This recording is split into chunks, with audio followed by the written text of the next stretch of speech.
percaya hidup yang merdeka itu bukan cuma kita bisa kemana-mana, makan apa saja, bisa sekolah, tapi hidup yang merdeka adalah kita nggak punya hutang. Hutang itu membuat kita jadi budak orang. Kita nggak akan merdeka karena kita takut ketemu mereka. Kita akan takut ketemu orang-orang yang kita hutangi. Nah, itu bukan hidup yang merdeka.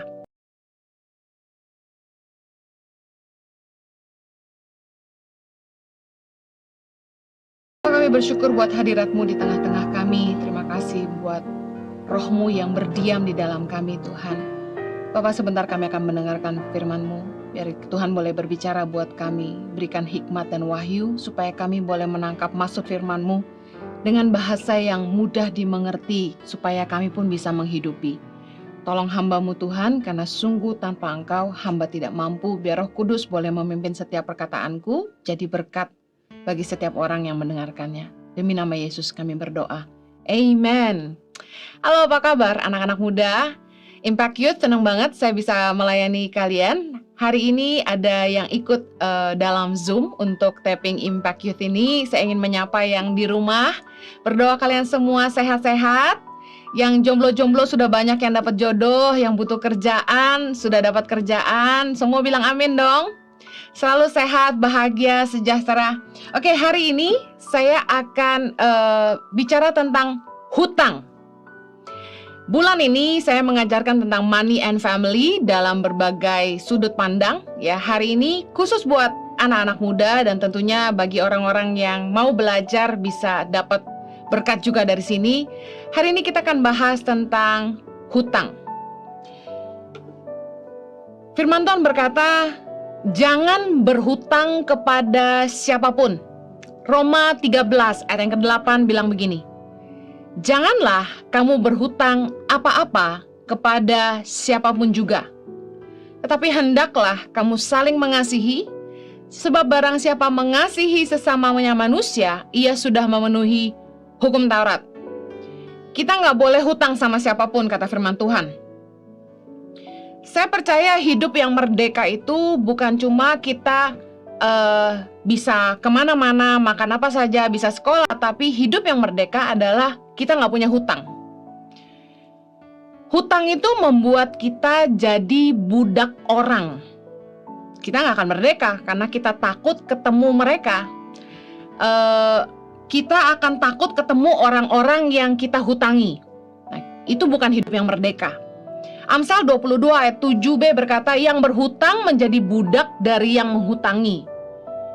Banyak orang yang ketika mereka berhutang sama orang lain, mereka jadi ketakut ketemu sama orang yang memiutangi mereka. Kabur-kaburan, kucing-kucingan. Tapi ada juga yang belgi bahasanya ya, pura-pura lupa. Ketemu sama temen yang dihutangin kayak nggak ingat apa-apa gitu. Saya punya temen sampai hari ini yang ngutang nggak bayar-bayar, ketika ketemu saya pura-pura nggak ada apa-apa. Haleluya. Mari lihat berbagai penyebab orang berhutang. Pertama, kehilangan penghasilan. Nggak punya duit, bertahan hidup, ngutang. Ngutang warung, ngutang ibu kos, dan lain sebagainya. Pinjam sama saudara untuk bertahan hidup. Yang kedua, penyebab orang berhutang itu pinjaman untuk pendidikan.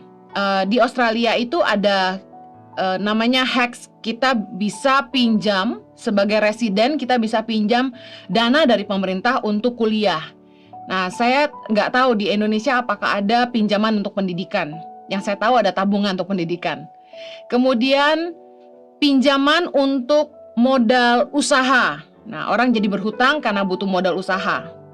Kemudian pinjaman online. Nah, hati-hati nih anak muda. Hari-hari ini sejak pandemi khususnya marak pinjaman online. Bunganya sangat mencekik. Pinjamannya mungkin sedikit, tapi akhirnya jadi membengkak karena nggak bisa bayar. Hati-hati, pinjaman online ini banyak yang menjerat teman-teman, bahkan orang-orang yang saya kenal. Kemudian penyebab orang berhutang, kenapa banyak yang pinjam online? Karena gampang katanya. Kemudian gaya hidup yang berlebihan, lebih besar pengeluaran daripada pemasukan. Ada istilahnya, nggak apa-apa kere yang penting keren. Hati-hati, gaya hidup berlebihan bikin kita berhutang. Kemudian pemakaian kartu kredit untuk liburan. Harusnya liburan atau pengeluaran gaya hidup yang lain itu keluarnya dari dana yang tidak terpakai. Jangan pernah memakai uang hutang untuk liburan. Akibatnya kita punya hutang. Terutama kartu kredit ya, digesek untuk beli tiket, digesek untuk booking hotel, untuk belanja dan sebagainya. Akibatnya orang berhutang. Kemudian berhutang karena pinjaman KPR rumah. Kemudian kredit kendaraan bermotor. Kemudian ada yang berhutang karena biaya pengobatan nggak bisa bayar, pinjam sana sini. Kemudian berhutang untuk pesta pernikahan. Aduh, saya kenal orang yang nggak punya uang tapi mau pesta yang mewah, akibatnya hutang di sana sini. Saya ingin jelaskan ada dua macam hutang. Bad debt and good debt. Hutang yang baik dan hutang yang buruk. Hutang yang baik yang pertama kita bahas. Yang pertama adalah KPR rumah, mortgage. Kenapa itu hutang yang baik? Bagi kita yang secara keuangan adalah middle low, kita tidak punya uang tunai yang cukup banyak, kita butuh KPR untuk bisa kredit rumah. Karena nilai rumah sangatlah mahal. Tentu kredit KPR rumah ini menjadi salah satu tabungan dan juga investasi buat masa depan, karena itu disebut hutang yang baik. Tetapi hati-hati, hutang yang baik ini adalah gini, sesuai dengan kemampuan kita untuk membayar kembali. Yang kedua, hutang yang baik contohnya adalah pinjaman untuk pendidikan. Seringkali kita kalau mau naik gaji, itu ada beberapa jenis pekerjaan atau karir yang menuntut kita punya sertifikasi di bidang tertentu, atau dari S1 mau upgrade ke S2 dan sebagainya, itu kita mesti sekolah lagi. Nah, pinjaman untuk sekolah ini menaikkan juga pendapatan. Jadi ini merupakan hal yang baik karena uangnya tidak dibuang percuma, tapi ke depan akan mendatangkan pendapatan untuk kita, bahkan lebih. Nah, ingat, hutang yang baik ukurannya adalah kita punya kemampuan membayar kembali. Kemudian hutang untuk modal usaha, business ownership, adalah hutang yang baik. Contoh, mungkin ada anak muda yang pengangguran, kemudian pengen jadi ojol, ojek online, perlu motor. Nah, kredit motor ini butuh DP, katakan 1,5 juta, kemudian dicicil. Nah, ini adalah hutang yang baik. Kenapa? Dari nggak punya penghasilan, pinjam katakan 1,5 juta sama kakak atau adik atau bank, kemudian di DP-kan motor, ini menjadi penghasilan. Tiap bulan jadi punya penghasilan dari ojol. Nah, selain punya penghasilan untuk hidup, ada kelebihannya untuk bayar cicilan itu ke bank untuk pinjaman DP motor tadi. Ini adalah yang baik. Business ownership, pinjam untuk buka warung contohnya. Pokoknya pinjaman yang kemudian menimbulkan penghasilan dan menimbulkan investasi dan memampukan kita untuk membayar kembali, itu hutang yang baik. Kemudian hutang yang baik lagi, beli properti, aset. Contoh, cicil bank untuk beli katakan apartemen, kemudian apartemennya disewakan, atau beli rumah kecil untuk dikontrakkan. Real estate merupakan investasi yang termasuk cukup baik ya. Kemudian seperti logam mulia dan lain sebagainya. Saya sarankan kalau memang harus meminjam, pastikan kita pinjam untuk hal yang baik. Pertama, menghasilkan penghasilan, kemudian memungkinkan untuk kita membayar kembali. Itu hutang yang baik, good debt. Nah, hutang yang buruk. Nah, ini yang kita harus perhatikan baik-baik. Pertama, hutang kartu kredit. Seringkali orang sombong banget nunjukin kartu kreditnya banyak. Black card, platinum, dari berbagai bank. Menurut saya itu nggak bangga. Kenapa? Kartu kredit itu hutang. Makin banyak kartu kreditnya, makin banyak hutangnya.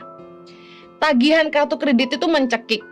Malah saya cenderung mengarahkan pemakaian itu hanya kepada satu kartu kredit saja. Kenapa? Karena ada biaya admin yang kita harus bayar setiap bulan.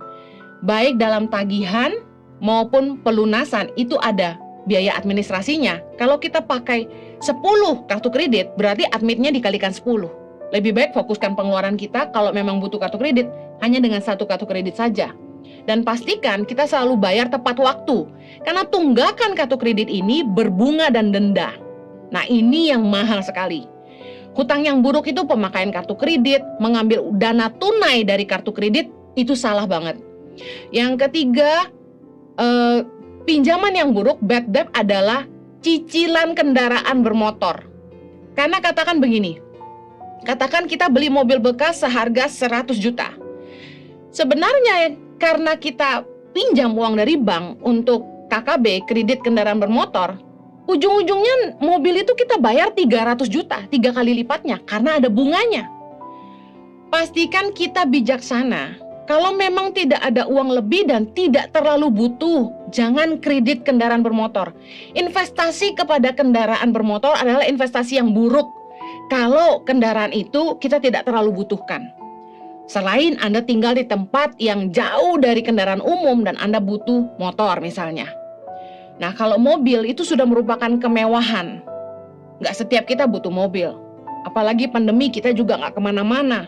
Di zaman semua serba online sekarang ini, order mobil online seperti taksi online itu banyak sekali dan biayanya jauh lebih murah. Karena punya mobil, kita harus pikirin nggak cuma gayanya, tapi pertama beli, pajak tahunan, servis, belum lagi kalau ada yang rusak, belum lagi asuransi. Biayanya besar sekali. Hutang yang buruk adalah uang pinjaman yang kita pakai untuk kendaraan yang tujuannya hanya untuk kemewahan. Kemudian, hutang yang buruk lagi, consumer debt. Misal contoh, ada cicilan 12 kali, nggak punya kemampuan. Beli barang itu, misalnya handphone, harganya 23 juta, kita nggak mampu, cicil 12 kali. Nah, itu consumer debt, itu ada hutang yang buruk. Kemudian payday loans, contoh kita pinjam uang untuk hanya dipakai, dihabiskan. Satu hari ada seorang teman datangi saya karena dia butuh uang untuk menyekolahkan anaknya di sekolah yang cukup mahal. Saya bilang sama teman saya ini, bagaimana kamu membayarnya kembali? Karena untuk kebutuhan sehari-hari aja sudah sulit. Nah, ada orang-orang yang nggak bijaksana, akhirnya berhutang dan hutang ini buruk. Nah, saya mau tekankan bagi kita semua bahwa hutang harus dibayar. Roma 13 ayat 7 di bagian pertama berkata gini, bayarlah kepada semua orang apa yang harus kamu bayar. Ingat baik-baik, bayarlah kepada semua orang apa yang harus kamu bayar. Roma 13 ayat 7 bagian pertama. Dengar baik, Roma 13 ayat 8 berkata, janganlah kamu berhutang kepada apa-apa, kepada siapapun juga. Jadi kita harus ngerti bahwa kita harus bayar hutang kita. Bagaimana cara bebas dari hutang? Yang pertama, secara jujur temukan kebocorannya dan perbaikilah. Anda nggak akan bisa menolong diri Anda sendiri kalau Anda nggak mau jujur pada dirimu sendiri. Dan kalau Anda nggak jujur kepada orang yang bisa membantu Anda untuk menyelesaikan masalah keuangan Anda. Jujurlah dan coba temukan kebocorannya. Kenapa sih selalu berhutang? Masalahnya karena selalu kurang. Bagaimana menemukan kebocoran? Ambil secari kertas, tulis di sebelah kiri dengan jujur, berapakah penghasilan Anda setiap bulannya. Di sebelah kanan, bagi 2. Pengeluaran kebutuhan pokok setiap bulan, tulis apa saja, secara detail, jangan miss. Kemudian yang di kolom paling kanan, tulis lagi pengeluaran gaya hidup. Contoh, nonton, beli celana, beli jam. Kemudian apalagi yang biasanya yang jadi gaya hidup itu nongkrong di kafe, beli kopi, facial. Nah itu gaya-gaya hidup seperti itu ya. Mani-pedi, ke tukang pijit, nah ya kan. Atau ke salon. Nah ini ada orang yang jadi gaya hidup. Kalau kita gunting rambut mungkin setahun 3 kali, yang kalau jadi gaya hidup tuh tiap minggu ke salon ya. Coba temukan, setelah Anda tulis semua pendapatan dan pengeluaran Anda, ingat dipisahkan kebutuhan pokok dan kebutuhan gaya hidup. Coba lihat kebocoran terbanyak di mana. Lihat pengeluaranmu setiap bulan paling besar habisnya buat apa. Yang kedua, komitmen untuk menurunkan standar atau gaya hidup. Anda nggak akan pernah bebas dari hutang kalau Anda tidak memperbaiki gaya hidup Anda, standar hidup Anda. Dari pengeluaran yang Anda tulis, Pangkaslah pengeluaran yang tidak perlu dan maksimalkan yang ada.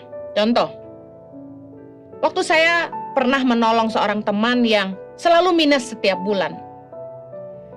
Dia punya anak 2 dan dia punya asisten rumah tangga dan dia punya pengasuh anak.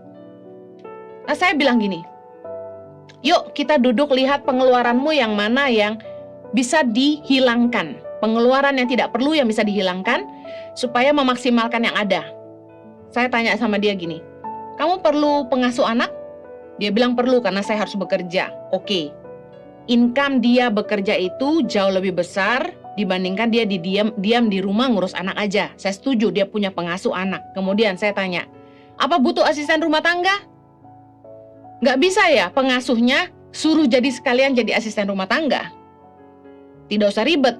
Bangun lebih pagi sedikit, sapu per rumah, kamu yang masak, lalu dia lihat anakmu.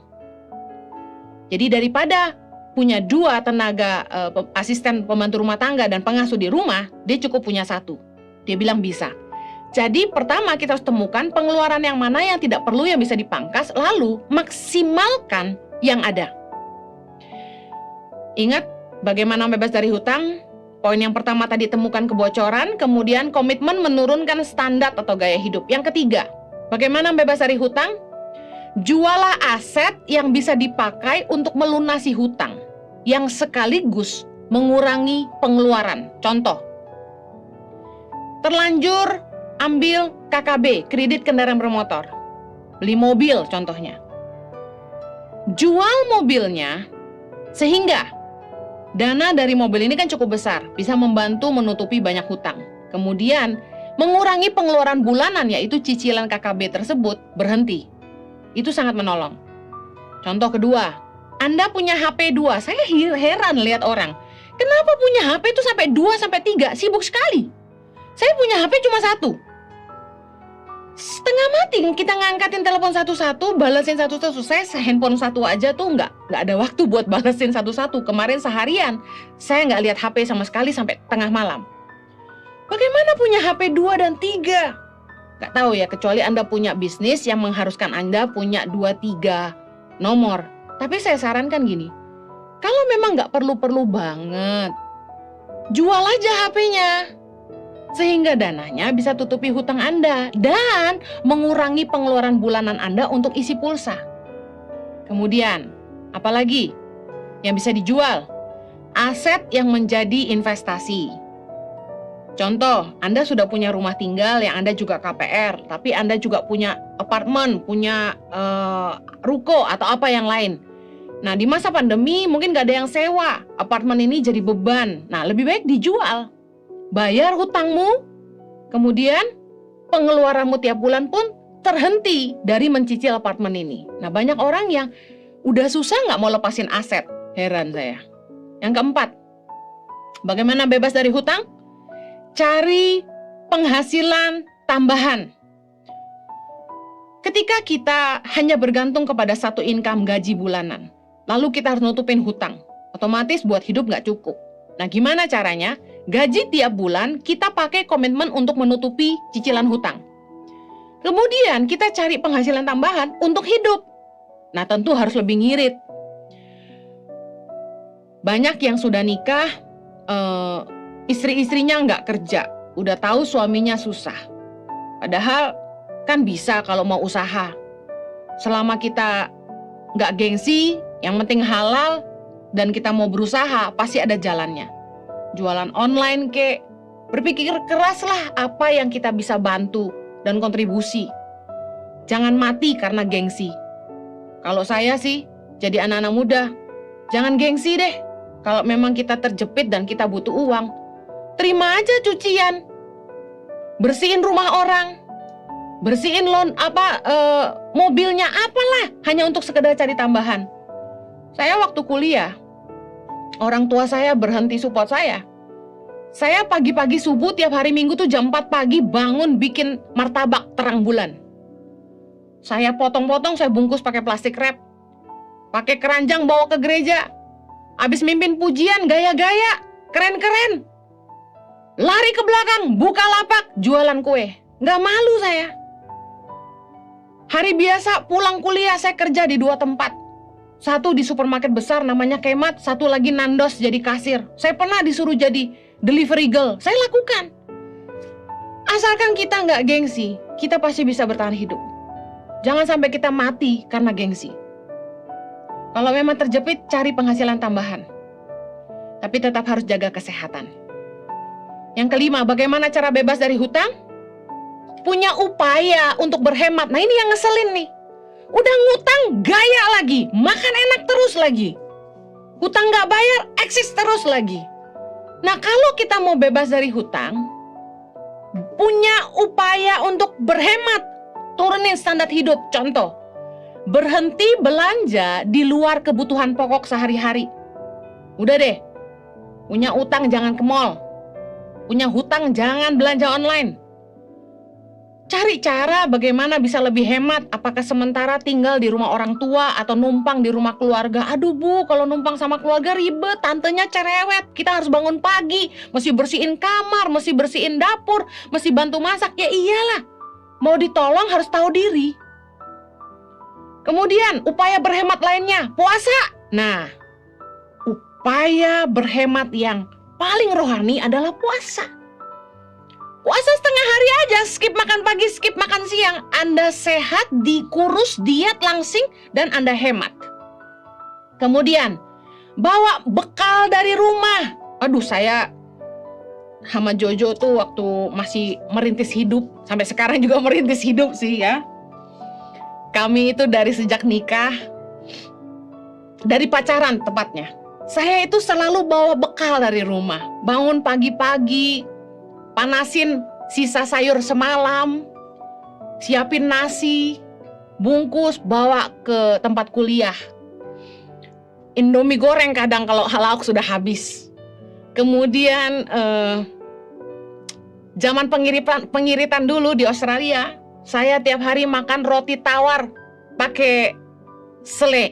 Ya, di sana kan macam-macam selainya enak. Tiap hari makannya itu gitu. Saking ngirit. Bawa bekal dari rumah, bawa air dari rumah. Kita tahu kalau kita beli air di restoran, di warung, di kantin itu harganya mahal. Udah masak air bawa dari rumah. Saya biasakan anak-anak di asrama juga selalu bawa air dari rumah. Nah, mau lebih ngirit lagi, jalan kaki 1 blok ngurangin biaya transport 1 kali.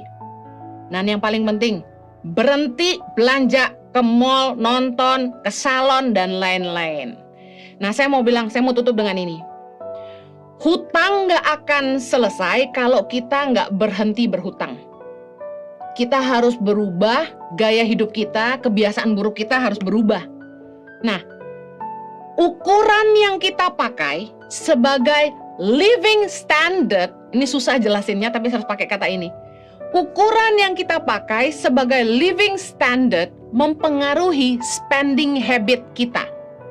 Gimana jelasinnya? Ukuran yang kita pakai untuk standar hidup kita akan mempengaruhi cara kita belanja. Kita harus bisa ngukur kemampuan kita. Jangan sok kaya, padahal kita nggak punya uang banyak. Jangan maksa diri, jangan pakai ukuran orang lain. Karena Filipi 4 ayat 11 bilang ini, kukatakan ini bukanlah karena kekurangan, sebab aku telah belajar mencukupkan diri dalam segala keadaan. Ingat, ukuran yang kita pakai sebagai standar hidup kita akan menentukan cara kita belanja. Bagaimana Anda menilai hidupmu sendiri? Anda di standar hidup apa? Low, middle, atau high? Contoh, beli beras. Satu kali teman bilang gini, Hen, aku makannya beras ini beras diet. Saya nggak mau sebut brand ya. Dia sebut satu brand beras, harganya mahal, 1 kilo 180.000. 1 kilo 180.000. Katakan wow. Bayangin, beras 1 kilo 180.000 ini katanya makan sebanyak apapun nggak akan gemuk. Saya mikir, saya beli beras sekilo paling mahal 15.000. Lah ini 180.000. Saya pikir gini, lebih baik saya nggak makan nasi daripada harus demi kurus beli beras 180.000 per kilo. Kita harus ngerti keuangan kita. Waktu saya ngambil keputusan jadi hamba Tuhan, firman Tuhan berkata, kita harus berpadanan dengan panggilan. Artinya gini, kalau kita sadar kita memang terpanggil untuk tidak jadi kaya raya, kita hidup sederhana, kita harus berpegang pada keputusan itu bahwa ukuran hidup kita adalah sederhana. Nah, dari dulu saya memegang prinsip hidup saya harus sederhana. Nah, karena itu belanja apa, di mana, merek apa, itu akan jadi keputusan saya yang saya hati-hati sekali buat. Contoh gaya hidup. Anak muda senang banget nongkrong di kafe. Coba pikir ya, kafe yang banyak tuh di mana-mana tuh. Satu cangkir kopi, katakan latte, cappuccino, saya paling suka, enggak deh ya, nanti dikira minta. Itu satu cangkir minimal 40.000 katakan. Kita mau habisin duit berapa banyak kalau kita nongkrong di kafe terus? Mana cukup satu cangkir, apalagi ngopi bisa 2. Belum lagi yang manis-manis ya kan? Kita bisa menghabiskan uang ratusan ribu satu kali duduk di kafe. Anak muda, ada orang-orang yang punya living standardnya high. Bagi mereka, buang uang 200.000 sekali duduk itu kayak 20.000 buat kita yang sederhana. Apa yang saya lakukan? Saya bikin kopi sendiri di rumah. Bikin suasana rumah kayak kafe. Jauh lebih irit. Hari ini saya udah gak pernah nongkrong di kafe kecuali ada yang minta ketemu di kafe. Dan tentunya saya gak ditraktir, saya traktir. Kalau soal memberkati saya hobi, tapi ngabisin duit di kafe enggak. Ngerayain ulang tahun anak, saya dari anak saya Chloe Zoe Excel kecil gak pernah pesta sampai hari ini. Kenapa? Karena saya melihat pesta itu buang-buang uang. Merayakan itu bisa cukup dengan sederhana makan keluarga dan kami doain aja. Saya mau tutup. Jangan sampai kita kemakan gengsi. Ada istilah gini, don't go broke trying to look rich. Jangan sampai lu jadi miskin gara-gara lu pengen kelihatan kaya. Hati-hati, jangan sampai kita jadi budak tren, budak brand, miliki gaya kita sendiri. Jangan tergiur lihat tulisan sale, jangan tergiur dengan tren-tren terbaru saat ini, jangan ngikut-ngikutin gaya orang terus. Sadari kemampuanmu, tentukan pilihanmu. Jadilah bijak karena hutangmu gak akan dibayarin orang lain, hutangmu dibayar kamu. Kalau kamu mau berubah lepas dari hutang, berubahlah gaya hidupmu, cukupkan diri dengan apa yang ada dan bersyukurlah. Baik, saya akan lanjutkan dengan tanya jawab setelah ini. Mari kita tutup dalam doa. Bapa di sorga, hamba-Mu berdoa, berikan hikmat buat anak-anak-Mu supaya mereka selalu berhikmat di dalam mengelola keuangan. Mereka bebas dari hutang, mereka bahkan menjadi orang yang memutangi, bukan orang yang berhutang. Kami berdoa supaya Tuhan memberkati anak-anak-Mu senantiasa berkecukupan, bahkan berkelimpahan dalam berbagai kebajikan. Demi nama Yesus kami berdoa. Amen.